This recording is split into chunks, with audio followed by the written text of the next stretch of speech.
Assalamualaikum, selamat malam Mbak. Waalaikumsalam, selamat malam. Mbak, sebelumnya perkenalkan dulu, saya mahasiswa dari Universitas Bakti Kencana Bandung. Perkenalkan, di sini saya Wulan Febriansyah. Kebetulan saya mempunyai tugas dari kampus, yaitu mewawancarai wirausaha ya. Nah, sebelumnya Mbak bisa perkenalkan dulu terlebih dahulu. Baik, nama lengkap saya Anissa Aulia Yasmin, cuman biasanya orang-orang manggil saya Ica sih, gitu. Ica gitu kali ya, Ica. apa Mbak Ica, terserah lah. Boleh panggil Teh Ica aja biar enak. Boleh. Iya. Ya Teh Ica, sebelumnya yang saya tahu itu Teh Ica itu usianya masih muda ya, tapi sudah mempunyai grosir lumayan maju dan besar ya di daerah Lembang, betul? Tuh, alhamdulillah. Iya. Sekarang mungkin saya ingin mewawancarai Teh Ica mengenai usaha Teh Ica atau dari progres dari awal ya. Lalu nanti saya sesinya saya berikan beberapa pertanyaan. Teh Ica bisa langsung jawab aja dari beberapa pertanyaan yang saya sampaikan ke Teh Ica ya. Ya, baik. Paling untuk kontrak waktunya 10-15 menit saja. Apakah bersedia? Kalau boleh tahu sekarang jenis usaha apa yang sedang Teh Ica lakukan? Jenis usaha yang saya lakukan sih sebenarnya grosir sembako. Dia tuh sebenarnya toko kelontong, grosir kelontongan gitu sih, lebih kayak sehari-hari entah kopi, entah tepung terigu yang seperti itulah, yang sembako. Terus yang biasanya warung-warung tuh pada belinya tuh ke saya gitu. Nah, untuk usaha yang Teh Ica dirikan saat ini, kalau boleh tahu sejarahnya itu bagaimana sih? Sebenarnya sejarahnya itu saya tuh dari keturunan keluarga yang pedagang sih, lebih ke pedagang gitu. Jadi darah keturunan pedagangnya tuh kental, sampai almarhum mama saya tuh mendidik saya tuh untuk bisa berjualan, bisa berdagang kayak gitu sih. Jadi dari kecil, dari saya masih sekolah disuruh bantuin gitu, sampai sekarang akhirnya bisa sendiri kayak gitu. Baik, sebelumnya untuk toko yang didirikan Teh Ica saat ini kira-kira udah berapa lama ya Teh Ica? Kalau usia berapa lamanya, berhubung ini karena turun temurun, jadi saya melanjutkan usaha orang tua saya. Kalau usaha dimulainya tuh dari mama saya tuh sekitar tahun 96, 97 gitu. Cuman dilanjutin sama saya tuh sekitar 2020-an awal gitu. Dari usaha yang Teh Ica miliki, apakah Teh Ica sudah mempunyai karyawan dan berapa ya karyawannya kalau boleh tahu? Karyawan yang saya pekerjakan di toko sekitar 2 orang. Cuman saya juga ikut bekerja ya, jadi 3 orang kali ya. Apa karyawannya aja kali ya? Iya, 2 orang sih. Karyawannya 2 orang sama Teh Ica, aku, jadi 3 sama orang. saya. Iya. Nah, selama memperkerjakan karyawan Teh Ica yang 2 orang itu, sejauh ini apakah ada kendala dari karyawannya? Sebenarnya kendalanya tuh banyak banget kendala sih kalau punya karyawan. Terutama ada beberapa karyawan yang agak susah untuk diatur, dimana kalau grosir gini tuh gak bisa tuh ada libur gitu, gak bisa ada libur. Sedangkan banyak beberapa orang yang kerja tuh gak kuat karena yang gak ada libur itu. Gitu. Nah, kalau boleh tahu untuk modal yang dikeluarkan untuk usaha Teh Ica pertama kali itu kira-kira berapa ya? Beli tokonya sekitar 250 juta sampai barang-barangnya sekitar 200 ya. Kalau misalkan kurang lebihnya 400 sampai 500 sih sebenarnya kalau kayak gitu. Dalam segi grosir yang nggak begitu besar sebenarnya kalau disebutkan 500 juta itu. Iya. Baik, sekarang kalau boleh tahu untuk keuntungan yang Teh Ica dapatkan, boleh itu per hari atau mungkin per bulan, itu kira-kira berapa ya?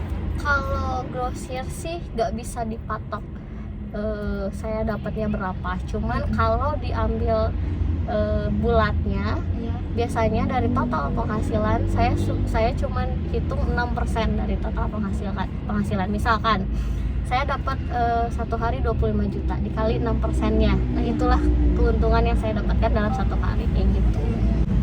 Kira-kira nih menurut Teh Ica, harga yang Teh Ica tetapkan untuk usaha di toko Teh Ica itu sudah tepat atau belum?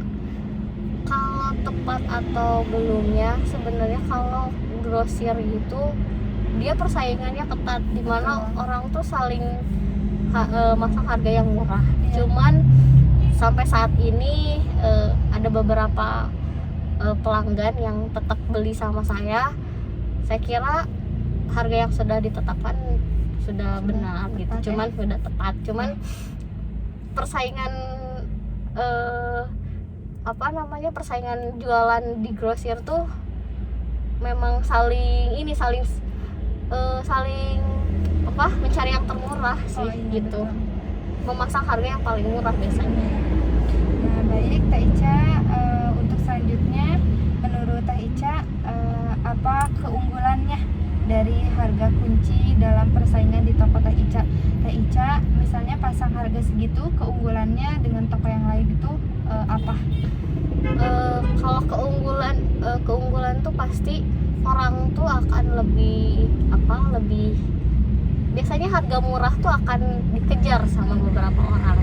Memang kalau misalkan belanja hanya sedikit sih, kalaupun murah nggak begitu berpengaruh. Tapi kalau kuantitinya lebih banyak, harga perbedaan sekitar 1.000-2.000 itu tuh bakal berpengaruh banget kalau di toko kelontong, kalau di grosir kayak gitu. Ya. Baik, selanjutnya menurut Teh Ica, apakah Teh Ica setuju dalam penentuan harga dengan mutu produk yang dapat memberikan kesan produk ditawarkan itu punya kualitas yang tinggi? Biasanya ya ada beberapa barang yang satu barang yang sama sebenarnya, cuman biasanya jenisnya sama barangnya, cuman harganya berbeda. Biasanya orang-orang kalau untuk konsumsi sehari-hari dia akan lebih memilih yang lebih mahal karena mereka berpikir pasti lebih bagus. Tapi kalau untuk orang yang berjualan lagi, biasanya mereka ngambil harga yang lebih murah. Itu sih lebih ke tujuannya apa dulu biasanya gitu. Baik, sekarang saya ingin bertanya, apakah jenis promosi yang Teh Ica lakukan? Kalau promosi secara realnya gitu,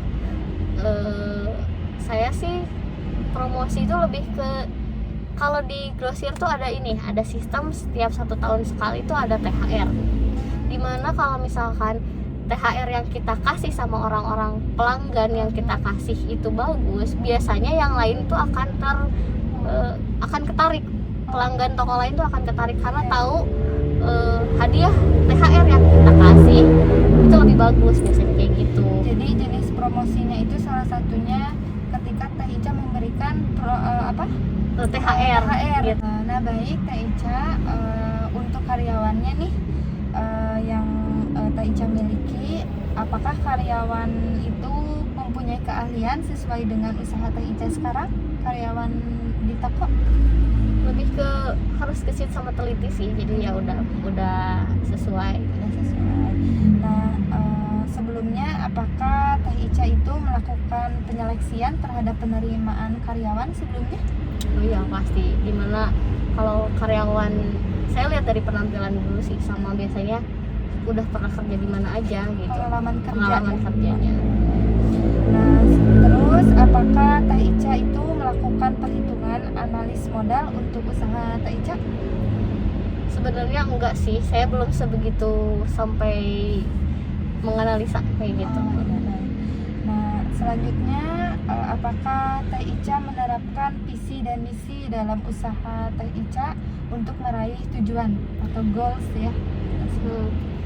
Menurut saya sih kalau merintis usaha itu yang paling utama semangat usaha untuk mengusahanya sih, Iya betul. sama harus konsisten sih, lebih ke konsisten, dimana yang namanya usaha tuh nggak akan langsung maju, Betul. harus melalui proses kayak gitu.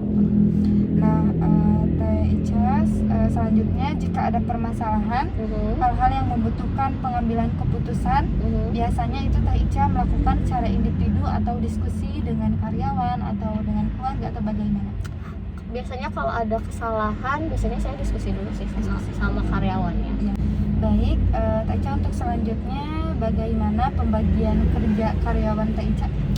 Kalau kerja tuh udah ada bagian-bagiannya sih, di mana orang yang menghadapi langsung sama konsumennya, ada yang nge-packing barangnya, sama tugas saya sebagai yang menghitungnya gitu. Mengelola keuangan mungkin ya, Pak. Ya, betul.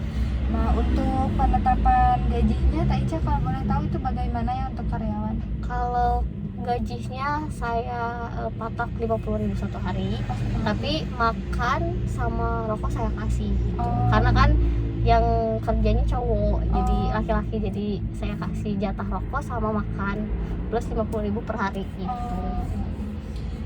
Nah, bagaimana Teh Ica menerapkan kedisiplinan ya kepada karyawan Teh Ica itu? Biasanya Teh Ica melakukan apa untuk karyawan? Biasanya sih saya cuma ngewanti-wantiin buat nggak telat datang ke toko, sama mau ngewanti-wanti supaya biar jujur aja sih, lebih ke jujur, karena banyak karyawan yang kurang jujur gitu.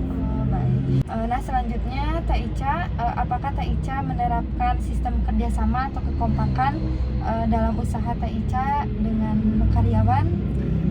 Ya biasanya kalau misalkan untuk kekompakan, saya lebih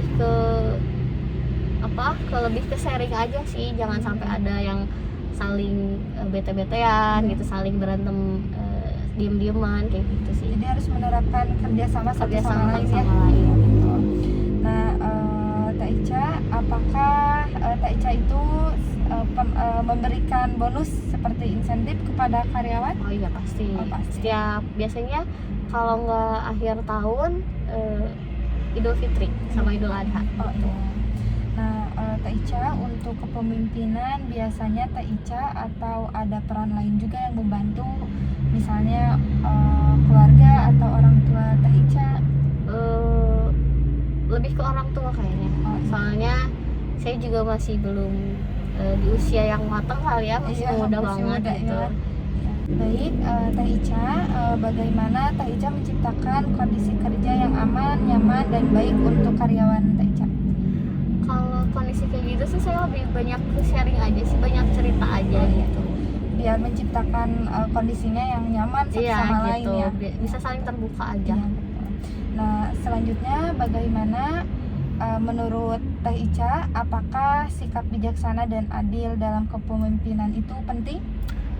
Penting banget. Biasanya kalau misalkan kita memperlakukan karyawan berbeda tuh pasti ada keirian yang yang ada di lingkup itu sih, biasanya gitu. Jadi saling iri-irian aja gitu. Iya. Nah, pertanyaan terakhir ya, Teh Ica nih, apakah Teh Ica membuat rincian pengeluaran dan pendapatan dalam usaha Teh Ica? Lebih ke secara manual aja sih, akunting yang saya pelajari waktu kuliah gitu. Baik, mungkin Teh Ica pertanyaannya sudah cukup Ya. Terima kasih Teh Ica atas waktunya. Sama-sama. Sukses selalu ya Teh Ica ya. Sama-sama. Baik, saya izin pamit untuk mengakhiri diskusi hari ini atau wawancara ya kita sebut ya. Terima kasih waktunya Teh Ica. Assalamualaikum.